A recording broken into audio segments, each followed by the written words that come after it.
नमो लोये सौर्यन्तानं नमो लोये सौर्यदानं नमो लोये सौभागिर्यानं नमो लोये सौजयानं नमो लोये सौत्रिकावती सावनं ओंकारमिन्दु संयुक्त नित्यं जयन्ति योगिनः कामदं मोक्षदं चैव ओंकाराय नमो नमः मंगलम भगवान मंगलम गौतमोनि मंगलम कुंकुमधारी विजेन्द्र सुमंगलम नमः सुमरिसाराय स्वानुभूत्या चकास्ते चित स्वभावाय भवाय सर्वाणां विभाव निरुद्ध निराकार।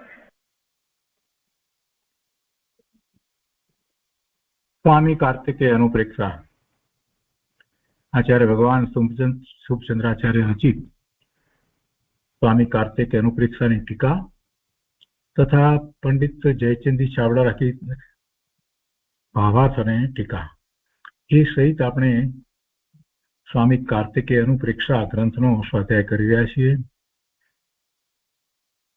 અને પૂજ્ય ગુરુદેવ કાંજી સ્વામી એમાંથી આપણને પ્રયોજનભૂત વાત સમજાવી રહ્યા છે.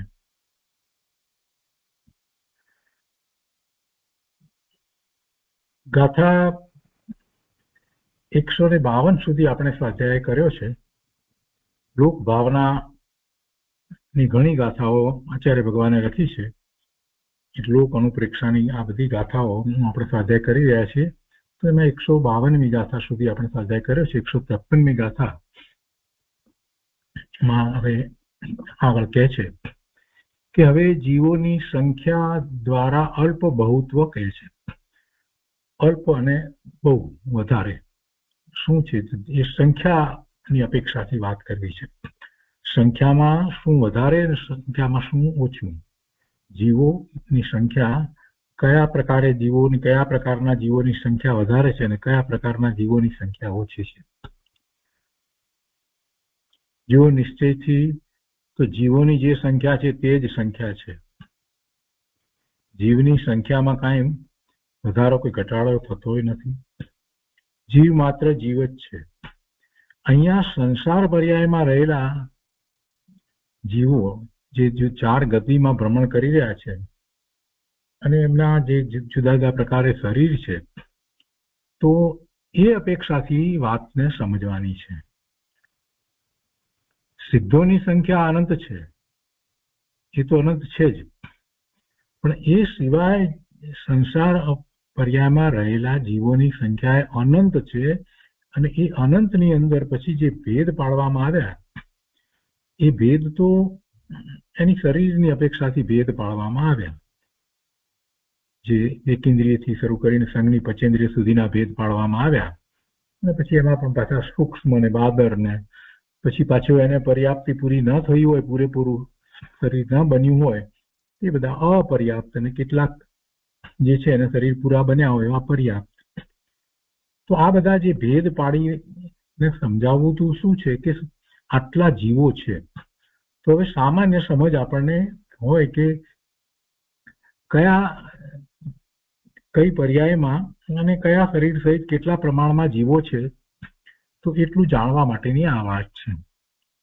તો શું કહે છે કે જીવોની સંખ્યા દ્વારા અલ્પ બહુત્વ કહે છે. તો 153મી ગાથા સંસ્કૃતમાં આ રીતે છે.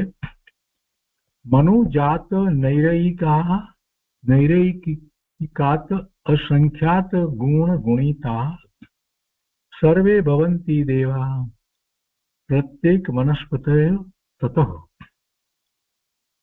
153મી ગાથાના અર્થમાં કહે છે કે મનુષ્યોથી નારકી અસંખ્યાત ગુણા છે ને નારકીઓથી બધા દેવ અસંખ્યાત ગુણા છે અને દેવોથી પ્રત્યેક વનસ્પતિ જીવ અસંખ્યાત ગુણા છે. આપણે સામાન્ય રીતે ગુરુદેવ ઘણી વાર પ્રવચનમાં એ વાત કરે છે કે મનુષ્યોની સંખ્યા તો સૌથી ઓછી છે, એનાથી અસંખ્યાત ગુણા નારકી છે અને નારકીથી અસંખ્યાત ગુણા દેવ છે અને દેવથી અસંખ્યાત ગુણા તિર્યન છે. એમ ગુરુદેવ વાત કરે છે અને એના ઉપરથી આપણે હંમેશા એ બોધપાઠ લઈએ છીએ કે તિર્યંચોની સંખ્યા એ બધાની સંખ્યાનો વિચાર કરીએ તો સૌથી વધુ એ છે અને એમાં મનુષ્યમાંથી પણ જીવ જાય છે, દેવમાંથી પણ જાય છે. મિથ્યાદ્રષ્ટિ દેવ છે એ તિર્યંત થાય છે. ત્યાં કોઈક જગ્યાએ જીવડું થઈ જાય, મોટો દેવ હોય, પણ એના પછીના ભાવમાં એવું થાય. મનુષ્યમાંથી પણ તિર્યંત થાય, દેવોમાંથી પણ તિર્યંત થાય છે, અને નારકીમાંથી પણ તિર્યંજમાં ઉપજે છે. એટલે આપણે તો સામાન્ય ચાર ગતિનો વિચાર કરીએ ત્યારે ગુરુદેવ આપણને એ વાત સમજાવી છે કે તિર્યંજોની સંખ્યા ઘણી છે, મનુષ્યો સૌથી ઓછા છે. અને મનુષ્યપણું એટલા માટે એ દુર્લભ છે. અને એમાં પણ જયારે જીનવાણી પ્રાપ્ત થઈ હોય, સમજ સાચી પ્રાપ્ત થઈ હોય, ત્યારે પોતે ધર્મ કરી લેવો જોઈએ. આ બધી વાત આપણે જાણીએ છીએ અને વારંવાર સમજ્યા છીએ. અહીંયા તો એમ કહ્યું કે મનુષ્યોથી નારકી અસંખ્યાત ગુણા છે. એ તો બરાબર સમજાય છે. નારકીઓથી બધા દેવ અસંખ્યાત ગુણા છે. અહીંયા નારકી એટલે બધા નારકીની અપેક્ષાથી વાત સમજવી, દેવ એટલે બધા દેવની અપેક્ષાથી સંખ્યાની વાત સમજવી. અને દેવોથી અહીંયા તો કહે છે કે પ્રત્યેક વનસ્પતિ જીવ અસંખ્યાત ગુણા છે. એટલે વનસ્પતિના જીવોનો વિચાર કરીએ તો એ પણ અસંખ્યાત ગુણા છે. દેવોથી અસંખ્યાત ગુણા વનસ્પતિના છે, પ્રત્યેક વનસ્પતિના. અને પછી સાધારણ વનસ્પતિ કાયની તો શું વાત કરવી. નિગોદના જીવો, ઇતર નિગોદ અને નિત્ય નિગોદ, એના જીવોની તો પછી એની તો સંખ્યાની કોઈ વાત જ નથી રહેતી. પછી તો કેટલી બધી સંખ્યા એમની તો. અને જ્યાં આપણે તિર્યંતની વાત કરતા હોઈએ છીએ તો તિર્યંત અસંખ્યાત ગુણા, આ તો કેટલા બધા જીવો છે. આટલા જીવોની વચ્ચે આપણે વિચાર કરીએ કે હું મનુષ્ય થયો, આટલા બધા જીવો, એમાં હું મનુષ્ય થયો, એ તો બહુ મોટી વાત છે. અને શાસ્ત્રમાં તો એવી રીતે પણ વાત આવે છે કે જે ત્રસ થયો, ભલે ને 2 ઇન્દ્રિય થયો, તોય એ રત્ન ચિંતામણી પામ્યો એમ કહેવામાં આવે છે. કેમ કે નિગોદ, નિત્ય નિગોદમાંથી નીકળ્યો, ત્રસ થયો, તો બહુ મોટી વાત છે. અને ત્રસનો કાળ પણ કહેવામાં આવે છે ને કે 2000 સાગરોપમનો ત્રસનો કાળ છે. એટલા સુધીની અંદર ત્રસ પર્યાયની અંદર અનેક પ્રકારે એ ભાવ કરે, 2 ઇન્દ્રિયથી શરૂ કરીને સંઘની પચેન્દ્રીના. અને એમાં સંઘની પચેન્દ્રીમાં પણ પાછા તિર્યંચ પણ હોય, મનુષ્ય પણ હોય, દેવ પણ હોય, નારકી પણ હોય. તો એમાં મનુષ્ય ભાવ જ એવો છે કે જેમાં ધર્મ થઈ શકે છે. તો એ મળવો તો અતિ દુર્લભ છે. અને એમાં જો એ નહીં કરે, ધર્મ નહીં કરે, તો ધીરે ધીરે એ હીણી દશામાં આગળ વધતો તો છેવટે પાછો ઇતર નિગોદમાં ચાલે જશે. એટલે આ સંખ્યા દ્વારા આપણે એ સમજવાનું છે. સંખ્યાને યાદ રાખીએ કે ન રાખીએ, પણ સંખ્યાનો મનમાં આખો કન્સેપ્ટ એવો આવી જાય કે હું આટલા જીવો, એમાં હું ક્યાં છું, એવો જયારે એમાંથી વિચાર આવે ત્યારે આપણને આપણા આ ભાવનું મૂલ્ય સમજાય છે. ત્યારે આવો અમૂલ્ય ભાવ હું આમને આમ વેડફી નાખું છું, મારી 1 સેકન્ડ પણ અમૂલ્ય છે. તો 153મી ગાથા ઉપર પછી ગુરુદેવે જે વિસ્તાર કર્યો છે તે જરા લઈએ આપણે.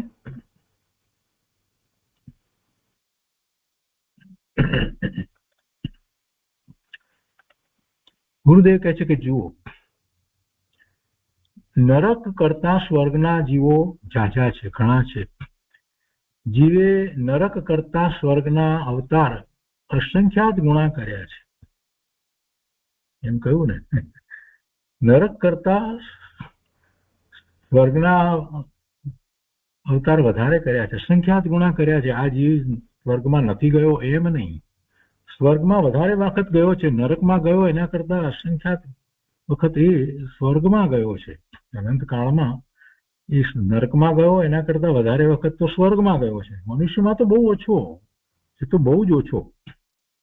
મનુષ્યના ભાવ તો આ જીવે બહુ જ ઓછા કર્યા છે. એમ કહેવાય છે કે 2000 સાગરોપમનો ત્રસ કાળ મળે, એમાં મનુષ્યના ભાવ તો 24 જ મળે, એમાં પાછા અપર્યાપ્ત હોય. એટલે બહુ દુર્લભ છે. અહીંયા કે છે ગુરુદેવ કે નરક કરતા સ્વર્ગના જીવો ઝાઝા છે, વધુ છે. જીવે નરક કરતા સ્વર્ગના અવતાર અસંખ્યાત ગુણા કર્યા છે. એટલે જે ઉપદેશકો એવો ઉપદેશ આપે છે ને કે ભાઈ તું એવા શુભ ભાવ કર તો સ્વર્ગમાં જઈશ, તો આ સ્વર્ગમાં જવાની વાત જે કરે છે અને જે શુભ ભાવને કારણે સ્વર્ગમાં જાય છે, એથી એનો કાંઈ દાડો વળતો નથી, એથી એને કાંઈ લાભ નથી. કેમ કે ત્યાં મિથ્યા દ્રષ્ટિ દેવ સ્વર્ગમાં જઈને શું કરવાનો છે? રાગ દ્વેષ જ કરવાનો છે. બીજા જે દેવો છે એની સમૃદ્ધિ વગેરે જોઈ અને ઈર્ષા કરવાનો છે, આસક્તિ કરવાનો છે, તૃષ્ણા કરવાનો છે, એ જ બધું ચાલ્યા કરે છે. સમ્યક દર્શન વિના એને વધારે એવા શુભભાવ કર્યા તો એ શુભભાવના ફળ એ અહીંયા મનુષ્યમાં એને એટલા ન પ્રાપ્ત થઈ શકે, એટલે દેવમાં એનો જન્મ થયો. એને એવું શરીર મળ્યું કે જેમાં રોગ વગેરે ન હોય. બસ એથી વિશેષ શું મળ્યું એને? દેવના ભાવની અંદર વધારે શું મળી જાય છે? ઉલટું આમ જોવા જઈએ તો ધર્મ કરવા માટેના વધારે સંયોગો તો મનુષ્ય ભાવમાં જ હોય છે. કેમ કે એ બીજાને દુઃખી જુએ છે, શરીરમાં પણ પોતાને પણ પીડા વગેરે થાય છે, તો એને ખ્યાલ આવે છે કે આ શરીર એ તો ખરેખર પીડાનું ધામ છે, એ તો દુઃખનું ધામ છે, અને એમાં હું આ રાચી રહ્યો છું, એ તો અશુચિ છે. આ બધું એને ખ્યાલ આવે છે. દેવના ભાવમાં એક સરખું શરીર રહ્યું એમાં એને એ તો વિકલ્પ ઉઠતો નથી, અને આખો સમય એનો ત્યાં વેડફાઈ જાય છે, ખબર નથી પડતી. સ્વર્ગમાં દેવનું આયુષ્ય ઓછામાં ઓછું 10,000 વર્ષનું, અને ઓછામાં ઓછા 10,000 વર્ષના આયુષ્યની અંદર આ રીતે આસક્તિ, તૃષ્ણા, ઈર્ષા અને એમાં એ જીવન પૂરું કરે. કેમ કે શરીરમાં કોઈ ઉપાધિ બીજી તો છે નહીં, અને ખાવા પીવાની કાંઈ ચિંતા વગેરે છે નહીં, એમને એમ જ રસ અંદરમાં ગળામાં ઝરે છે. તો એ એવા ભાવોને કારણે 10,000 વર્ષ સુધી એવા તૃષ્ણાના, ઈર્ષાના, આસક્તિના ભાવને કારણે ક્યાં જવાનો? એને કેવો બંધ પડવાનો? એ તિરિંચમાં જ જાય. મોટા ભાગના મિથ્યા દ્રષ્ટિ દેવો એ તિરિંચમાં જાય છે. એ વાતને ગુરુદેવે વારંવાર સમજાવી છે. ગુરુદેવ અહીંયા પણ કહે છે કે જીવે નરક કરતા સ્વર્ગના અવતાર અસંખ્યાત ગુણા કર્યા છે. એ કઈ નવી નવાઈની વાત નથી. આપણો પુરુષાર્થ તો ભવરહિત થવાનો છે. આપણો પુરુષાર્થ તો ભવના ભ્રમણ અટકાવવાનો છે. આપણને તો ભવના ભ્રમણનો થાક લાગ્યો છે, એવો નિર્ણય થયો છે, અને આપણો પુરુષાર્થ તો પોતાના સ્વરૂપની અનુભૂતિ કરી અને મોક્ષ માર્ગમાં પદાર્પણ કરવાનું છે. પણ એ કેવી રીતે થાય? આત્માના ભાન વિના જીવ પાપ અને પુણ્ય કરી અને પાપ કરીને નરકમાં અને પુણ્ય કરી અને સ્વર્ગમાં એ અનંતવાર જઈ આવ્યો છે. પણ એને આ વાત યાદ નથી આવતી કે ભવના ભ્રમણને અટકાવવા માટેનો દિનેશ્વર ભગવાને જે માર્ગ બતાવ્યો છે એ બધાથી જુદો છે. એ શુભાવ રૂપે પણ નથી, એ શુદ્ધ ભાવ રૂપે છે. રાગ દ્વેષના પરિણામ કરે છે એટલે કાં તો પાપ કરે છે ને કાં તો પુણ્ય કરે છે. આત્માનું લક્ષ્ય નથી કરતો, અને બહારમાં જે જ્યાં સુધી લક્ષ્ય છે ત્યાં સુધી શુદ્ધ ભાવ હોતો નથી. શુભ અથવા અશુભ હોય. આત્મા ત્રિકાળ શુદ્ધ છે. ત્રણેય કાળે દ્રવ્ય અપેક્ષાએ વિચાર કરી વસ્તુ ધ્રુવ છે, એ તો ત્રિકાળ શુદ્ધ જ છે, શુદ્ધ જ છે. એ કારણ પરમાત્મા તો શુદ્ધ જ છે, પણ કારણ પરમાત્મા એવો શુદ્ધ હોવા છતાં પણ મલિન પરિણામો થાય છે ને, તો એનું કારણ શું? તો એ સમયની યોગ્યતા. અને એ યોગ્યતા કેવી રીતે છે? તો કે યોગ્યતા એ રીતે છે કે એ પરનું લક્ષ્ય કરી અને વિભાવ ભાવે પણ રહી શકે, અને સ્વનું લક્ષ્ય કરી અને સ્વભાવ ભાવે પણ રહી શકે. એવી યોગ્યતા, બંને પ્રકારની યોગ્યતા એનામાં પડી છે. જે પ્રકારની યોગ્યતા જે વખતે છે તે વખતે તે પ્રકારના પરિણામ થાય છે. બહારમાં પરનું લક્ષ્ય કરી અને શુભાશુભ ભાવે એ પરિણમે છે તો એને પુણ્ય અને પાપના બંધ પડે છે, એવા પરિણામ થાય છે. અને સ્વભાવ ભાવે એટલે પોતાનું ત્રિકાળી ધ્રુવ વસ્તુ સ્વરૂપ છે એનું લક્ષ્ય કરી અને એ સ્વભાવ ભાવે થાય છે, તો એ સમય એવી યોગ્યતા છે. અને એવી યોગ્યતા છે ત્યારે એને નિર્મળ પરિણામ થાય છે. સમ્યક દર્શન, સમ્યક જ્ઞાન, સમ્યક ચારિત્રના નિર્મળ પરિણામ થાય છે. એટલે જે ક્ષણિક યોગ્યતા તે સમયની જે યોગ્યતા છે એ પ્રમાણે પરિણામ થાય છે. ત્રિકાળી ઉપાદાન કારણ તો નિત્ય શુદ્ધ જ છે. ત્રિકાળી ઉપાદાન કારણ તો નિત્ય શુદ્ધ જ છે, એમાં તો કોઈ ફેર નથી. પણ એ વખતની યોગ્યતા એટલે ક્ષણિક ઉપાદાન કારણ જે છે એ પ્રમાણે જીવના પરિણામ થાય છે. અને ત્રિકાળી ઉપાદાન કારણ શુદ્ધ ન હોત તો નિર્મળ પરિણામ થઈ શકે જ નહીં. એટલે એ તો મુખ્ય વસ્તુ છે. અને એ કોઈ પણ જીવ કરી શકે છે.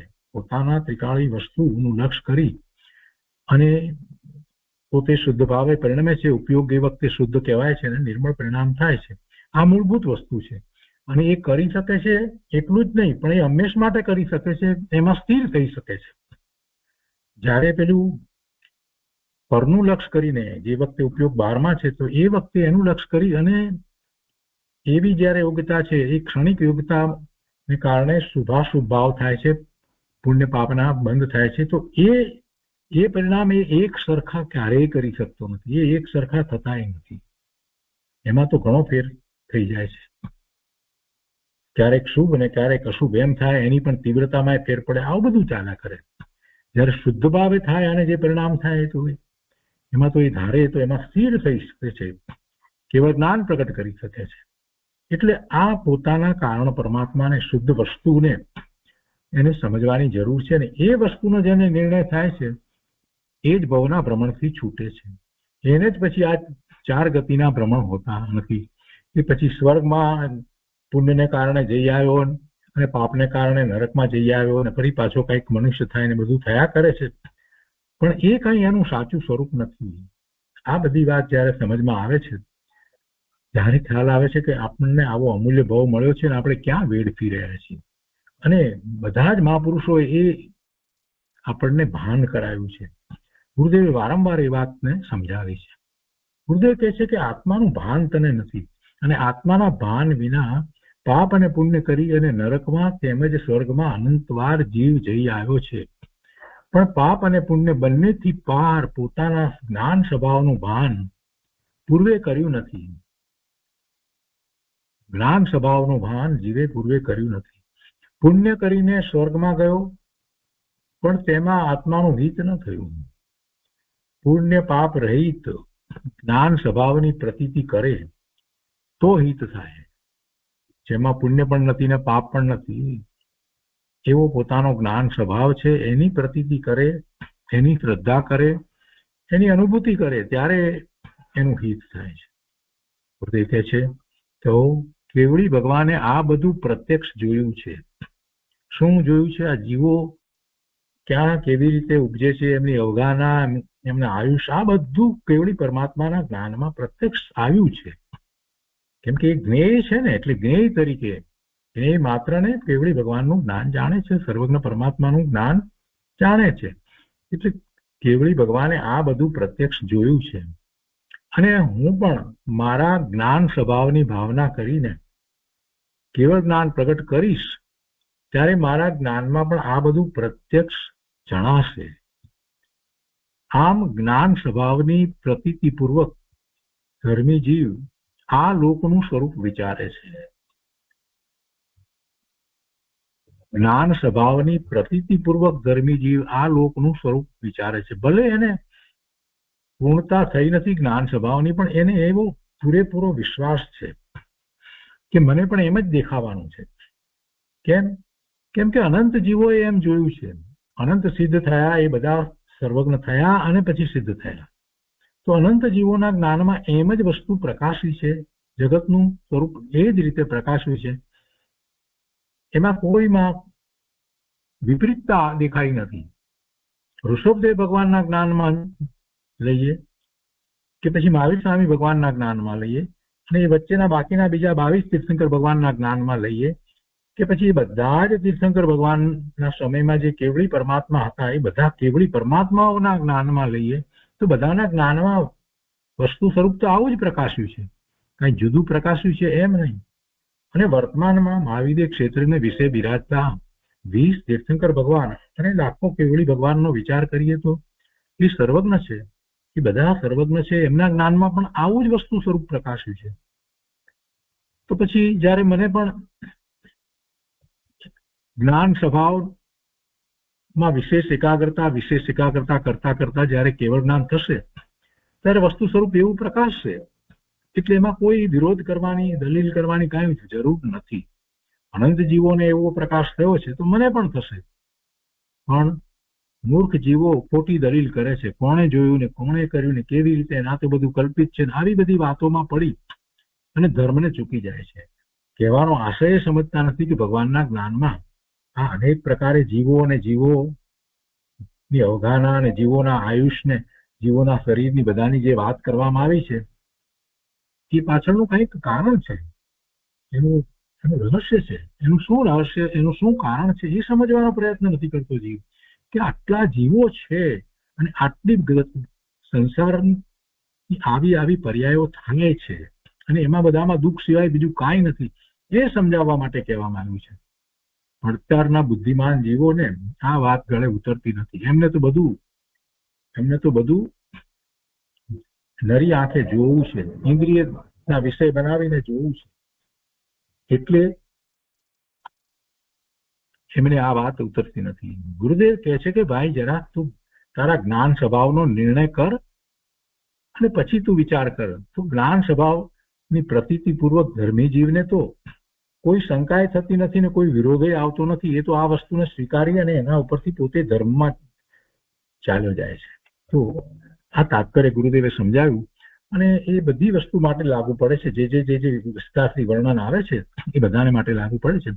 અને પછીથી આ બધું વર્ણન જે આવે છે 154મી ગાથાથી શરૂ કરીને લગભગ 175મી ગાથા સુધીમાં પૂજ્ય ગુરુદેવે પછી કોઈ જગ્યાએ કંઈ ખાસ વિશેષ વિસ્તાર કરી અને સમજાવ્યું નથી.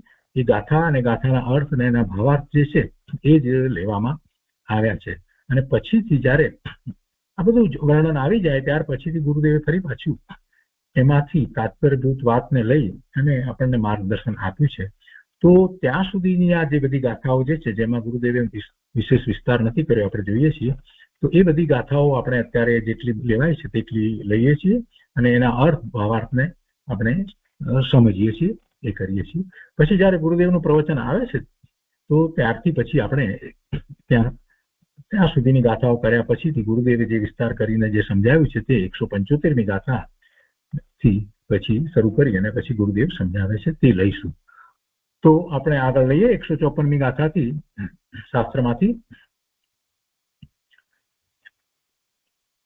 154મી ગાથામાં અહીંયા કહે છે કે પંચાક્ષાઃ ચતુરક્ષાઃ લબ્ધ પર્યાપ્તાઃ તથૈવ ત્રક્ષાઃ દ્વયક્ષાઃ અપી ચ ક્રમશઃ વિશેષ વિહિતાઃ શ્રુતમ સર્વસંખ્યા. એના અર્થમાં કહે છે કે પંચેન્દ્રિય ચતુરિન્દ્રિય પંચેન્દ્રિયથી ચતુરિન્દ્રિય 5 ઇન્દ્રિય વાળાથી 4 ઇન્દ્રિય વાળા, ચતુરિન્દ્રિયથી ત્રિઇન્દ્રિય અને ત્રિઇન્દ્રિયથી 2 ઇન્દ્રિય એ લબ્ધ પર્યાપ્ત જીવ સંખ્યા દ્વારા અનુક્રમે વિશેષ અધિકાર છે. એટલે કે કંઈક વિશેષને કંઈક અધિકને વિશેષાધિક કહે છે. વિશેષાધિક એમ કહેવામાં આવ્યું છે. પંચેન્દ્રિયથી 4 ઇન્દ્રિય વાળા વધારે, 4 ઇન્દ્રિયથી 3 ઇન્દ્રિય વાળા વધારે અને 3 ઇન્દ્રિયથી 2 ઇન્દ્રિય વાળા વધારે. પણ એ કયા જીવોની વાત લેવામાં આવી છે? લબ્ધ પર્યાપ્ત જીવની સંખ્યા. એમની સંખ્યા એ રીતે અનુક્રમે અધિક છે. લબ્ધ પર્યાપ્ત જીવની સંખ્યા એટલે જેને અપર્યાપ્ત જે છે, જેમને પર્યાપ્તિ પૂર્ણ થવાની નથી, પર્યાપ્તિ પૂર્ણ નથી, એવા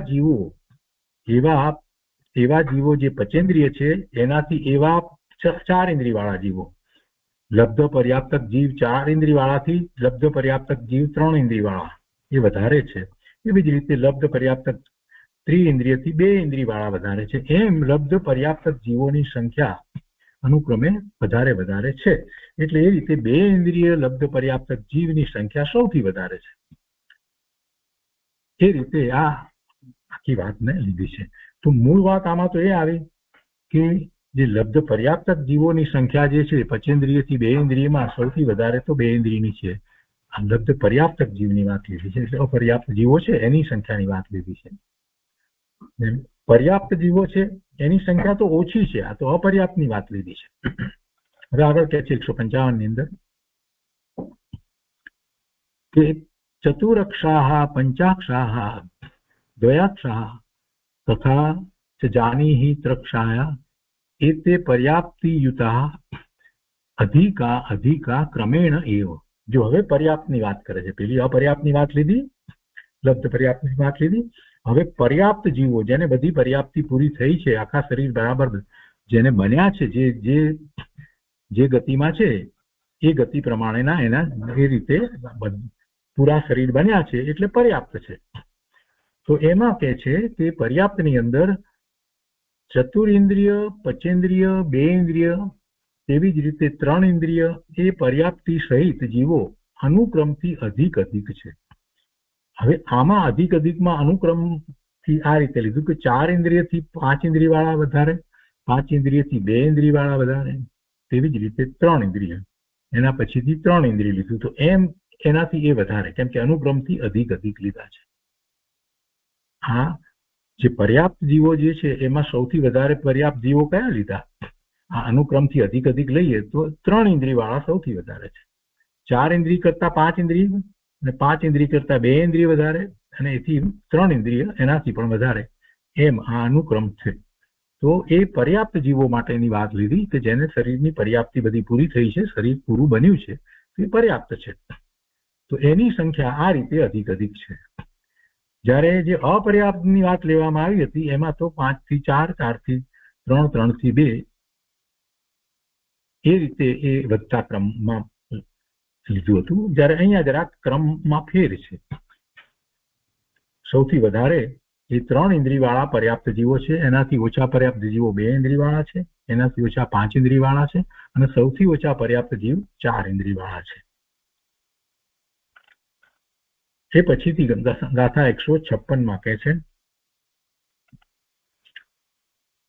કે પરિવર્જયિત્વા સૂક્ષ્માણા શેષ તિરશ્ચા પૂર્ણ દેહાનામ એકઃ ભાગઃ ભવતિ સ્ફુટમ સંખ્યાતીતા અપૂર્ણાનામ. એના અર્થમાં કહે છે કે સૂક્ષ્મ જીવોને છોડી બાકીના જે તિર્યંચો છે તેમનો એક ભાગ તો પર્યાપ્ત છે તથા બહુ ભાગ અસંખ્યાત અપર્યાપ્ત છે. સૂક્ષ્મ જીવોને છોડીને આપણે સૂક્ષ્મ જીવોનો વિચાર કર્યો. 6 પ્રકારે સૂક્ષ્મ જીવો કહેવામાં આવ્યા. 6 પ્રકારના સૂક્ષ્મ જીવો આપણે પહેલા જયારે લીધું ત્યારે પૃથ્વીકાય, અગ્નિકાય, વાયુકાય અને અપકાય એટલે જળકાય, એવી જેની કાયા છે એવા 4 પ્રકારની કાયા વાળા એ સૂક્ષ્મ પણ હોય અને બાદર પણ હોય. એમ સૌથી પહેલા એ વાત આવી. તો એ 4 પ્રકાર. ને ત્યાર પછીથી જે વનસ્પતિકાય હતા એની અંદર આપણે 2 ભાગ પડ્યા, પ્રત્યેક વનસ્પતિકાય અને સાધારણ વનસ્પતિકાય. તો પ્રત્યેક વનસ્પતિકાય તો બાદર છે, પણ અહીં જે સાધારણ વનસ્પતિકાય જે કહેવામાં આવ્યા તો એની અંદર આપણે નરકના જીવની વાત લીધી, નિગોદના જીવની વાત લીધી, નિગોદના જીવ, નિત્ય નિગોદ અને ઇતર નિગોદના જીવો જે છે જેને આપણે સાધારણ વનસ્પતિકાય કહીએ છીએ. અને તો એ સાધારણ વનસ્પતિકાય જે લેવામાં આવ્યા એ સૂક્ષ્મ. તો એ 2 પ્રકારના સૂક્ષ્મ અને પેલા 4 પ્રકારના સૂક્ષ્મ, એમ 6 પ્રકારના જે સૂક્ષ્મ જે છે એ જીવો સિવાય, એ જીવોને છોડીને એટલે બાકીના જે છે, બાકીના જે તિર્યંચો છે તેમનો એક ભાગ તો પર્યાપ્ત છે તથા બહુ ભાગ અસંખ્યાત છે. એટલે કે જે જેટલા છે એમાં અપર્યાપ્ત જે છે એની સંખ્યા ઘણી મોટી છે. પર્યાપ્ત કરતા પર્યાપ્ત જે છે તેમનો એક ભાગ પર્યાપ્ત છે અને બહુ ભાગ બહુ અસંખ્યાત અપર્યાપ્ત છે. બહુ ભાગ અસંખ્યાત અપર્યાપ્ત. બહુ ભાગ છે એટલે એક ભાગ કરતા વધારે ભાગ, પણ પછી એમાંય પાછો એ કેટલો વધારે તો કે અસંખ્યાત. એનો અસંખ્યાત ભાગ અપર્યાપ્ત છે. બીજી રીતે કહીએ તો જે બાદર જીવો છે, આ સૂક્ષ્મ જીવને છોડ્યા તો બધી બાદર જીવો જે છે એ બાદર જીવોમાં વધારે અપર્યાપ્ત છે. બાદર જીવોમાં વધારે અપર્યાપ્ત છે અને પર્યાપ્ત ઓછા છે, એમ થયો એનો અર્થ. બાદર જીવોમાં સૂક્ષ્મ જીવોની વાતને બાજુ પર રાખી એમ કે છે ને કે સૂક્ષ્મ જીવોને છોડી અને બાકીના જે તિર્યંચો એટલે આ 3 જ ગણ્યા, 2 ઇન્દ્રિયથી માંડી અને જે પંચેન્દ્રિય સુધીના જે કહેવામાં આવ્યા, તો એ બધાની અંદર એ બધા બાદર જે છે સૂક્ષ્મ, પછી બાદરનો વિચાર કરી તો બાદર જે છે એ અસંખ્યાત છે એ તો બરાબર છે, પણ કહે છે કે એ બહુ અસંખ્યાત છે એ બધા અપર્યાપ્ત, એમાં મોટા ભાગના અપર્યાપ્ત છે.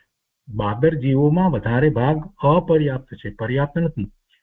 આનો એક ભાગ પર્યાપ્ત છે. એટલે બાદર જીવો આપણે જે જોઈ રહ્યા છીએ આપણને કેટલા બધા દેખાય છે, ખ્યાલ આવે છે, પણ એ બધા બાદર જીવો જે છે એ પર્યાપ્ત આપણને જે દેખાય છે, તો એના કરતા તો અસંખ્ય ગણા એ અપર્યાપ્ત બાદર છે, એમ કહેવાનો આશય છે. કે જેમના આયુષ્ય પણ બહુ ટૂંકા હોય એને આપણને ખ્યાલમાં પણ ના આવે. એટલે ભાવાર્થમાં કહે છે કે બાદર જીવોમાં પર્યાપ્ત થોડા છે અને અપર્યાપ્ત ઘણા છે. બાદર જીવોમાં પર્યાપ્ત થોડા છે અને અપર્યાપ્ત ઘણા છે. આપણા ખ્યાલમાં મોટે ભાગે પર્યાપ્ત જે આવે છે, પણ એ તો થોડા છે. થોડા છે તો કેટલા બધા આપણને ખ્યાલ આવે છે, તો એ પછી બાદર અપર્યાપ્ત તો કેટલા હશે, એના કરતા કેટલા ગણા હશે. એ પછીથી 157ની ગાથામાં કહે છે કે સૂક્ષ્મ લબ્ધ પર્યાપ્તાના એક ભાગ ભવતી નિયમેન સંખ્યાતા ખલુ ભાગા તેષા પર્યાપ્ત દેહાનામ. સૂક્ષ્મ પર્યાપ્ત જીવો સંખ્યાત ભાગ છે, તેમાં અપર્યાપ્ત જીવો એક ભાગ પ્રમાણ છે.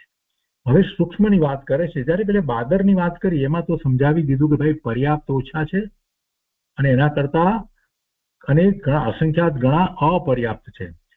પણ સૂક્ષ્મની અંદર એનાથી ઉલટું છે. સૂક્ષ્મની અંદર ઉલટું છે. સૂક્ષ્મમાં શું કહે છે? સૂક્ષ્મમાં પર્યાપ્ત જીવો જે છે તે સંખ્યાત ભાગ છે અને તેમાં અપર્યાપ્ત જીવો એક ભાગ છે. એટલે સૂક્ષ્મ પર્યાપ્ત જીવો જે છે એ ઘણા છે અને એનાથી અસંખ્યાત ભાગના અપર્યાપ્ત જીવો છે. સૂક્ષ્મ પર્યાપ્ત જીવોની સંખ્યા ઘણી મોટી છે અને એને અપર્યાપ્ત જીવો ઓછા છે. પેલા કરતા ઉલટું છે. બાદર અને સૂક્ષ્મની અંદર આ મોટો ફેર છે. સૂક્ષ્મ જીવો પર્યાપ્ત સૂક્ષ્મ જીવો વધુ છે, અપર્યાપ્ત સૂક્ષ્મ જીવો ઓછા છે. જ્યારે બાદરની અંદર પર્યાપ્ત જીવો ઓછા છે, અપર્યાપ્ત વધુ છે. એટલે અહીંયા ભાવાર્થમાં કહે છે કે સૂક્ષ્મ જીવોમાં પર્યાપ્ત ઘણા છે અને અપર્યાપ્ત થોડા છે. એક તો સૂક્ષ્મ જીવો ખ્યાલમાં આવતા નથી. સૂક્ષ્મની વ્યાખ્યા આપણે કરી, બે રીતે વ્યાખ્યા આપણે સમજ્યા છીએ. એક તો એ રીતે સમજ્યા છીએ કે જેને આધાર નથી, આધાર લેતા નથી, તે સૂક્ષ્મ છે. એક વ્યાખ્યા એ રીતે લીધી છે. અને બીજી વ્યાખ્યા એ રીતે લીધી છે કે જે પૃથ્વી પાણી વગેરેથી રોકાતા નથી એ સૂક્ષ્મ છે. તો એવા સૂક્ષ્મ જીવો જે પર્યાપ્ત છે, ઘણા પર્યાપ્ત છે, અને એનો એક ભાગ થોડો ભાગ જે છે એ જ અપર્યાપ્ત છે, કે જે આપણને દેખાય પણ નહીં, જેને બીજો આધાર નથી અને વળી પાછા એ આ પૃથ્વીથી પાણીથી વાયુથી કે અગ્નિથી રોકાતા પણ નથી, એવા સૂક્ષ્મ જીવો. અને એ સૂક્ષ્મ જીવો પર્યાપ્ત ઘણા છે, એમાં અપર્યાપ્ત ઓછા છે. તો એ સૂક્ષ્મ જીવો તો આપણને દેખાતા પણ નથી. એટલે એ ઉપરથી આપણને ખ્યાલ આવે છે કે જીવોની સંખ્યા કેટલી, એનો ખ્યાલ આવે છે. હવે એના પછી આગળ સ્વર્ગના દેવોની વાત કરે છે. અત્યારે સંખ્યાની વાત ચાલી રહી છે. જીવોની સંખ્યા જુદી જુદી ગતિની અંદર, જુદી જુદી પર્યાયની અંદર કયા પ્રમાણમાં છે એની અત્યારે વાત ચાલી રહી છે. જેટલું યાદ રહે એટલું સારું, પણ સામાન્ય બેઝિક વસ્તુ યાદ રહે કે સૂક્ષ્મ જીવો પર્યાપ્ત જીવો જે છે સૌથી વધારે છે, એટલું ખ્યાલમાં આપણને આવે એવું છે. અહીંયા 158ની ગાથાની અંદર કહે છે કે સંખ્યાત ગુણા દેવા અંતિમ પટલાત આનતમ યાવત તતઃ અસંખ્યાત ગુણા સૌ ધર્મ યાવત પ્રતિપટલમ. એનો અર્થ છે કે અનુત્તર વિમાન નામના અંતિમ પટલથી માંડી અને નીચેના આનત સ્વર્ગના પટલ સુધીમાં દેવ છે તે સંખ્યાત ગુણા છે, અને તે પછીના નીચે સૌધર્મ સ્વર્ગ સુધીના પટલ પ્રતિ અસંખ્યાત ગુણા છે. હવે આ જ ઉપર જે ઉધ્વલોક છે એની અંદર દેવો છે અને એમાં કઈ રીતે કેટલા પ્રમાણમાં દેવ છે એની અહીંયા સામાન્ય વાત લેવામાં આવી છે કે સૌથી ઉપર અનુત્તર વિમાન નામના અંતિમ પટલથી માંડી અને નીચે આનંદ સ્વર્ગના પટલ સુધીમાં દેવ છે તે સંખ્યાત ગુણા છે અને તે પછીના નીચે સૌધર્મ સ્વર્ગ સુધીના પટલ એક પછી એક એના કરતા વધારે એમ એ પટલ પ્રતિ અસંખ્યાત ગુણા છે, એના કરતા અસંખ્યાત ગુણા એની નીચેનામાં એના કરતા એની નીચેનામાં એમ સૌધર્મ સ્વર્ગ સુધી દેવોની સંખ્યા આ રીતે છે. સૌથી ઉપર ઓછા છે, નીચે જેમ આવો એમ વધારે છે, એટલું સામાન્ય આપણને ખ્યાલમાં આવે છે. દેવોની સંખ્યા નીચેના દેવલોકમાં વધારે છે, સૌથી ઉપર ઓછી છે. તો 158મી ગાથા થઈ. એ પછી 159મી ગાથાની અંદર નરકના જીવોની સંખ્યાની વાત કરે છે. તો એમાં કહે છે કે સપ્તમ નારકેભ્ય અસંખ્ય ગુણિતા સપ્તમ નારકેભ્ય અસંખ્ય ગુણિતાઃ ભવન્તિ નૈરયિકાઃ યાવચ્ચ પ્રથમ નરકમ બહુ દુઃખા ભવન્તિ અધો. એના અર્થમાં કહે છે કે 7મા નરકથી ઉપર પહેલા નરક સુધી, 7મી નરક તો સૌથી નીચે છે ને, એનાથી ઉપર 6ઠી, એનાથી ઉપર એ પ્રમાણે મધ્યલોક ને અડીને નીચે જે છે તે પહેલી નરક આવે. તો ત્યાંથી કહે છે કે નીચેની સૌથી નીચેની 7મી નરકથી ઉપર પહેલા નરક સુધી જીવ અસંખ્યાત ગુણા છે. એટલે 7મી નરકમાં છે એના કરતા 6ઠી નરકમાં એનાથી અસંખ્યાત ગુણા, 6ઠી કરતા 5મી એનાથી અસંખ્યાત ગુણા, એમ પ્રથમ નરક સુધી જીવો એમ અસંખ્યાત ગુણા છે. એટલે સૌથી નીચેની નરકમાં ઓછા, એના કરતા ઉપર જેમ આવતા જઈએ એમ જીવોની સંખ્યા વધતી જાય છે. દેવોમાં પણ એવી જ રીતે છે. સૌથી ઉપર જે છે તે સૌથી ઓછા, અને એના પછી જેમ જેમ નીચે આવો એમ દેવની સંખ્યા વધતી જાય. અને આમાં સૌથી નીચે ઓછા અને ઉપર જેમ આવો એમ સંખ્યા વધતી જાય છે. સંખ્યાત ગુણી એ પ્રમાણે વધતી જાય છે. પણ દુઃખની અપેક્ષા શું છે? દુઃખની અપેક્ષા તો સૌથી નીચે 7મા નરકની અંદર વધારેમાં વધારે દુઃખ છે. એટલે પ્રથમ નરકમાં જે દુઃખ છે એના કરતા બીજી નરકમાં વધારે છે, એના કરતા ત્રીજીમાં એના કરતા પણ વધારે. એમ દુઃખની અપેક્ષાથી જોઈએ તો પહેલી નરકથી 7મી નરક સુધી દુઃખ વધતું જાય. અને જીવોની સંખ્યાનો વિચાર કરીએ તો 7મી નરકથી પહેલી નરક સુધી જે છે તો એ સંખ્યા વધતી જાય. એટલે કહે છે કે પ્રથમ નરકથી માંડી નીચેના નરકમાં ઘણું દુઃખ છે. હવે ફરી પાછી દેવોની વાત લે છે 160મી ગાથાની અંદર. કે છે કે કલ્પસુરાઃ ભાવનકાઃ વ્યંતરદેવા તથૈવ જ્યોતિષાઃ દ્વૌ ભવત અસંખ્ય ગુણૌ સંખ્યાત ગુણા ભવંતિ જ્યોતિષાઃ. એના અર્થમાં કહે છે કે કલ્પવાસી દેવોથી ભવનવાસી દેવ, કલ્પવાસી દેવો એટલે ઉપર જે આપણે જે લોકના દેવોની જે વાત કરીએ એ બધા કલ્પવાસી દેવો. તો એ બધા દેવોથી ભવનવાસી દેવ અને વ્યંતરદેવ એ બંને રાશિ તો અસંખ્યાત ગુણા છે. કલ્પવાસી દેવોથી ભવનવાસી દેવ અને વ્યંતરદેવ એ બંને રાશિ તો અસંખ્યાત ગુણા છે. તથા જ્યોતિષી દેવ વ્યંતર દેવોથી સંખ્યાત ગુણા છે. અસંખ્યાત નહીં પણ સંખ્યાત ગુણા એનાથી વધારે છે, પણ અસંખ્યથી ગુણવાને બદલે સંખ્યથી ગુણવાનું, સંખ્યાથી ગુણવામાં આવે. એટલે કલ્પવાસી દેવો બધા ની વાત કરી, બધા જ દેવો, બધા દેવલોકના દેવોની વાત લઈએ તો એનાથી આ ભવનવાસી દેવો, એ ભવનવાસી દેવો અને વ્યંતર દેવોની જે વાત હતી તે આપણે જોયું કે મધ્યલોકને અડીને નીચે જે પહેલી પૃથ્વી છે ત્યાં એ છે, એ મધ્યલોકને અડીને જે તો ત્યાં એ દેવો રહ્યા છે, ભવનવાસી અને વ્યંતર દેવો. તો એની સંખ્યા વિશે કહે છે કે કલ્પવાસી દેવોથી ભવનવાસી દેવ અને વ્યંતર દેવ એ બંને રાશિ તો અસંખ્યાત ગુણા છે. અને જ્યોતિષી દેવ, એ જ્યોતિષી દેવ છે એ વ્યંતર દેવોથી સંખ્યાત ગુણા છે. આ ચંદ્ર વગેરે જે છે એ બધા એના વિમાન છે ને એમાં રહેલા દેવો એની સંખ્યા તો એના કરતા પણ ઘણી વધારે છે. હવે ફરી પાછી એકેન્દ્રિયની હવે આયુષની વાત કરવી છે તો એકેન્દ્રિયથી શરૂ કરીને બધાના આયુષની વાત હવે કે છે આગળ. આ સંખ્યાની વાત આવી ગઈ, હવે આયુષ્યની વાત કરે છે. હવે એકેન્દ્રિય આદિ જીવોના ઉત્કૃષ્ટ આયુષ્ય 3 ગાથામાં કહે છે. ઉત્કૃષ્ટ આયુષ્ય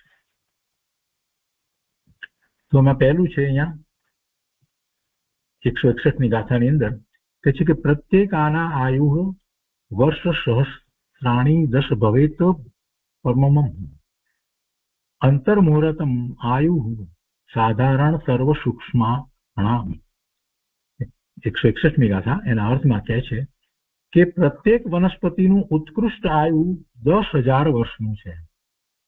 વનસ્પતિ કાય એમાં પ્રત્યેક અને સાધારણ એમાં પ્રત્યેક વનસ્પતિ નું ઉત્કૃષ્ટ આયુ 10,000 વર્ષનું છે. એટલે એવી વનસ્પતિ પણ છે કે જેનું આયુષ્ય 10,000 વર્ષ સુધી હોય. ભલે આપણને એટલા જૂના વૃક્ષો જોવા ના મળે પણ તો આપણને અહીંયા એવું કહેવામાં આવે છે કે આ 200 વર્ષ જૂનું વૃક્ષ ને 300 વર્ષ જૂનું વૃક્ષ એવું આપણે તો ખ્યાલમાં આવે છે. પણ જગતમાં એવા પણ વૃક્ષો છે કે જેનું વધારેમાં વધારે આયુષ્ય 10,000 વર્ષ સુધીનું હોય. તો કે પ્રત્યેક વનસ્પતિનું ઉત્કૃષ્ટ આયુ 10,000 વર્ષનું છે. વિચાર કરીએ કે એ જીવ, એ વનસ્પતિ કાયમાં રહેલો એકેન્દ્રિય જીવ 10,000 વર્ષ સુધી એકેન્દ્રિયમાં રહ્યો છે અને પ્રત્યેક છે એટલે મોટું ઝાડ મૂળું હોય તો એ 10,000 વર્ષ સુધી એને શું નહીં સહન કર્યું હોય એનો જરાક વિચાર કરીએ તો કેટલાય જીવો એની ડાળોને તોડી છે ને પાંદડા તોડ્યા છે ને કંઈક કર્યું છે, કેટલા પ્રકારે એને હણ્યું હશે, કેટલાય દુઃખો એને સહન કર્યા હશે 10,000 વર્ષ સુધી.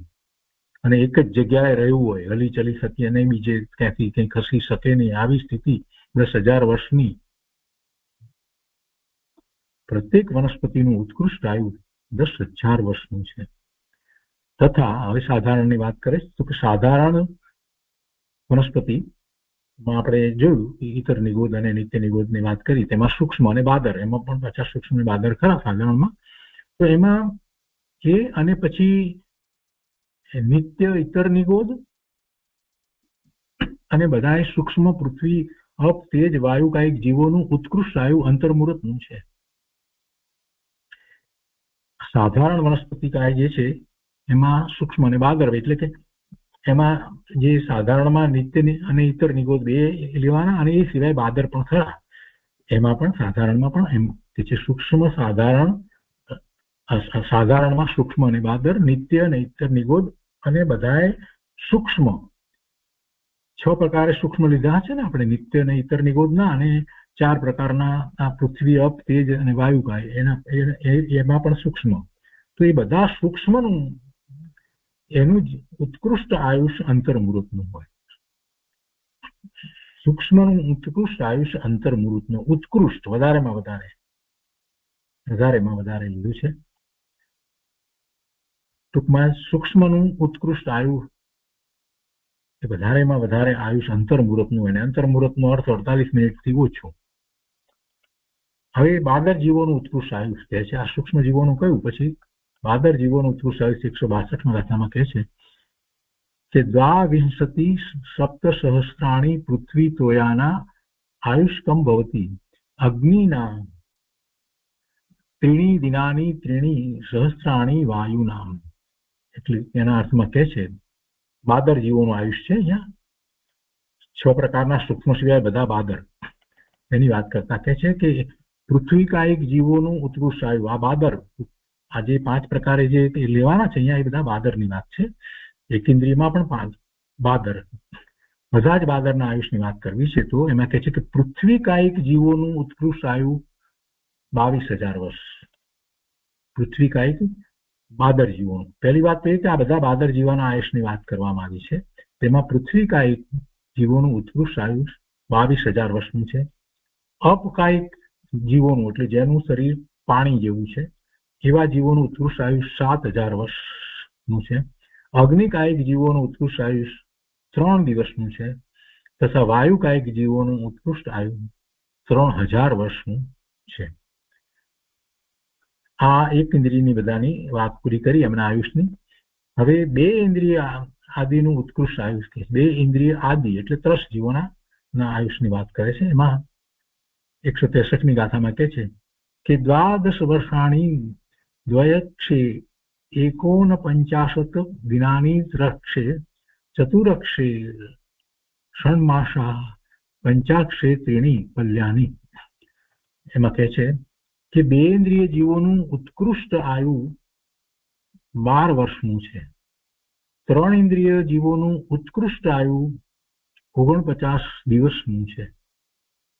4 ઇન્દ્રિય જીવોનું ઉત્કૃષ્ટ આયુ 6 મહિનાનું છે. તથા પંચેન્દ્રિય જીવોનું ઉત્કૃષ્ટ આયુ ભોગભૂમિની અપેક્ષાએ 3 પલ્યનું છે. બીજે એટલું નથી, પણ ભોગભૂમિમાં વધારે હોય તો એ અપેક્ષાથી જોઈએ તો એ 3 પલ્યનું આયુષ પંચેન્દ્રિયમાં મનુષ્યો ત્યાં છે તેનું હોય છે. હવે બધાએ તિર્યંચ અને મનુષ્યોનું જગન્ય આયુ કહે છે. આ ઉત્કૃષ્ટ આયુની વાત કરી. ઉત્કૃષ્ટ પછી હવે ઓછામાં ઓછું આયુષ કેટલું હોય એની વાત કરી છે. તો 164મી ગાથામાં જગન્ય આયુની વાત કરતા કહે છે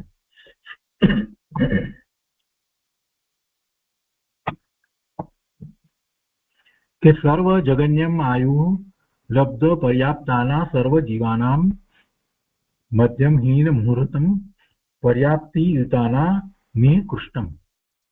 એનો અર્થ છે તિર્યંચ અને મનુષ્યના જગન્ય આયુ.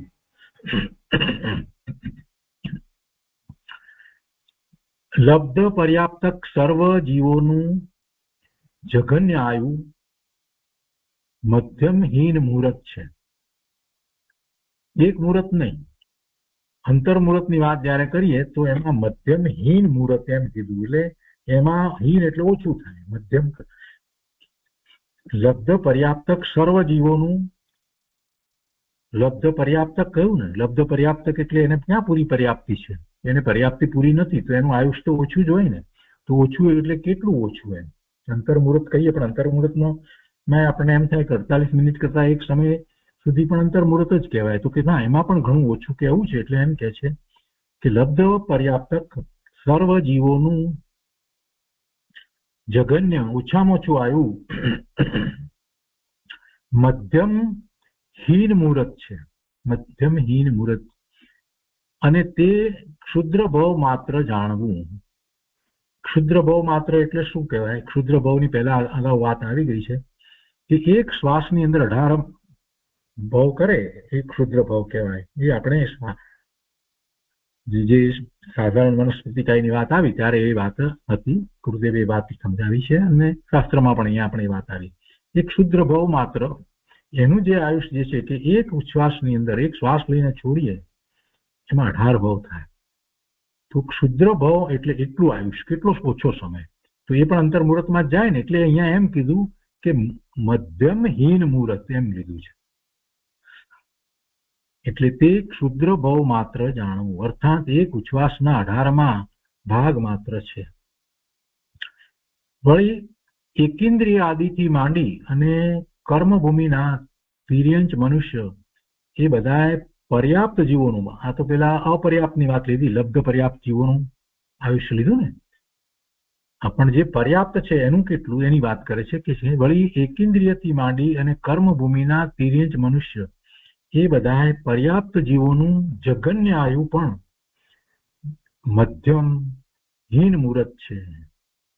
અને તે પહેલાનાથી મોટું મધ્યમ મુહૂર્ત છે. પહેલાનાથી મોટું મધ્યમ એટલે જે અહીંયા જે કહેવામાં આવ્યું અપર્યાપ્ત સર્વ જીવોનું જે મધ્યમ હીન મુહૂર્ત કહેવામાં આવ્યું એના કરતા મોટું.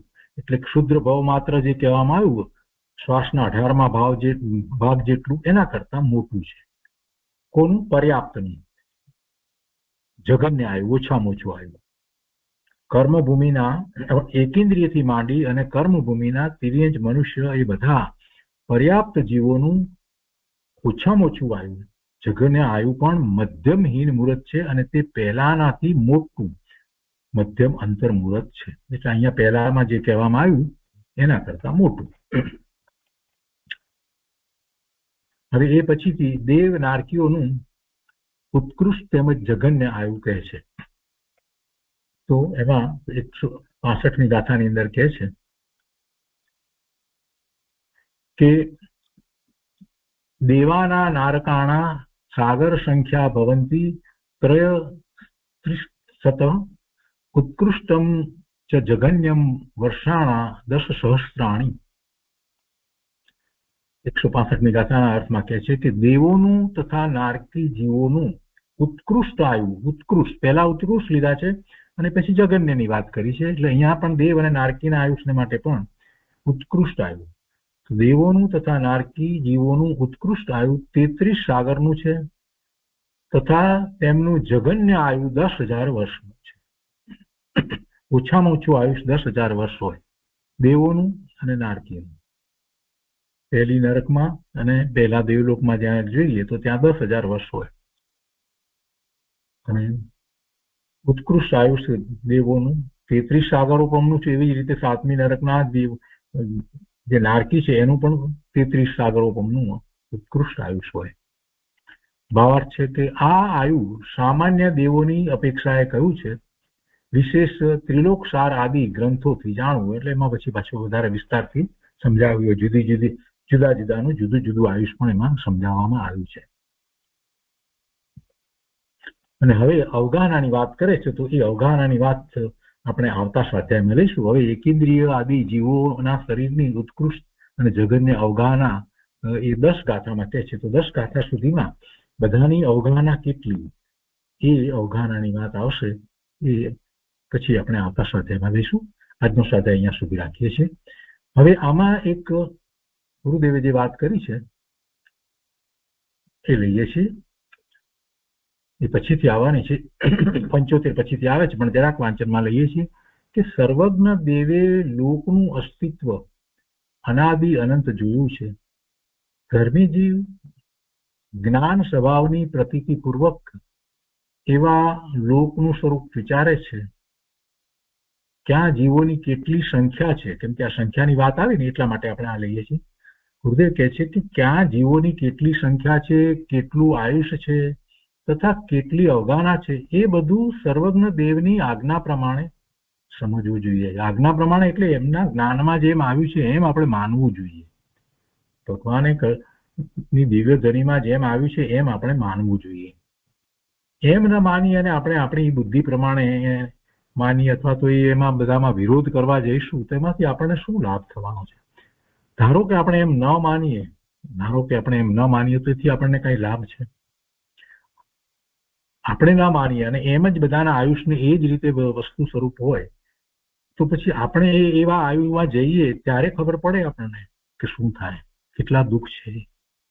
એટલે એ રીતે વિચાર કરવાનો છે. એ આયુ એટલા માનવાની પાછળનું એક રહસ્ય છે કે આટલા બધા આ પ્રકારે બધાના આયુ હોય છે, એવી અવગાહના હોય છે અને એ રીતે જીવોની આ બધી સંખ્યા છે. અને એ ઉપરથી જીવે સમજી અને જેને જ્યારે આવો અમૂલ્ય ભાવ મળ્યો હોય તો તેને ધર્મ ધ્યાન કરવું જોઈએ. ગુરુદેવ કહે છે કે જીવ લોક પ્રમાણ પણ છે અને દેવ પ્રમાણ પણ છે. તે કઈ રીતે તે પછી હવે આગળ 176માં આવશે. પણ એ પહેલા આપણે આ બધાની જે અવગાહના છે એ આપણે આવતા સ્વાધ્યાયમાં લઈશું. તો એ પણ અમે એમાં લઈ લઈશું. આપણે એમાં અહીંયા મોક્ષશાસ્ત્રની અંદર એટલે તત્વશાસ્ત્રની જે ટીકા રામજીભાઈએ જે સંકલિત લખી છે એની અંદર છે કે મનુષ્યની ઉત્કૃષ્ટ તથા જગન્ય આયુષ કરી અને વાત લખી છે કે મનુષ્યની ઉત્કૃષ્ટ સ્થિતિ 3 પલ્ય અને જગન્ય સ્થિતિ અંતર્મુહૂર્તની છે. એ વાત આપણે આવી ગઈ. હવે અહીંયા કહે છે ટીકાની અંદર એમણે કીધું છે કે એ ધ્યાન રાખવું કે મનુષ્ય ભાવ તે એક જાતની ત્રસ ગતિ છે. બરાબર છે? 2 ઇન્દ્રિયથી પંચેન્દ્રિય સંજ્ઞા સુધી એ બધા ત્રસ કહેવામાં આવે. એટલે મનુષ્ય પણ ત્રસ ગતિ છે અને 2 ઇન્દ્રિયથી માંડી અને પંચેન્દ્રિય સુધી ત્રસ ગતિ છે. તેનો એક સાથે ઉત્કૃષ્ટ કાળ 2000 સાગરોપમથી સહેજ અધિક છે. જો અહીંયા એ વાત લીધી છે કે 2 ઇન્દ્રિયથી માંડી અને સંજ્ઞા પંચેન્દ્રિય સુધીનો એમ એક સાથે લીધો. તેનો એક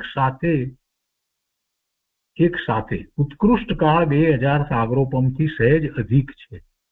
તેમાં સંજ્ઞા પર્યાપ્તક મનુષ્યપણાનો કાળ તો બહુ જ થોડો છે.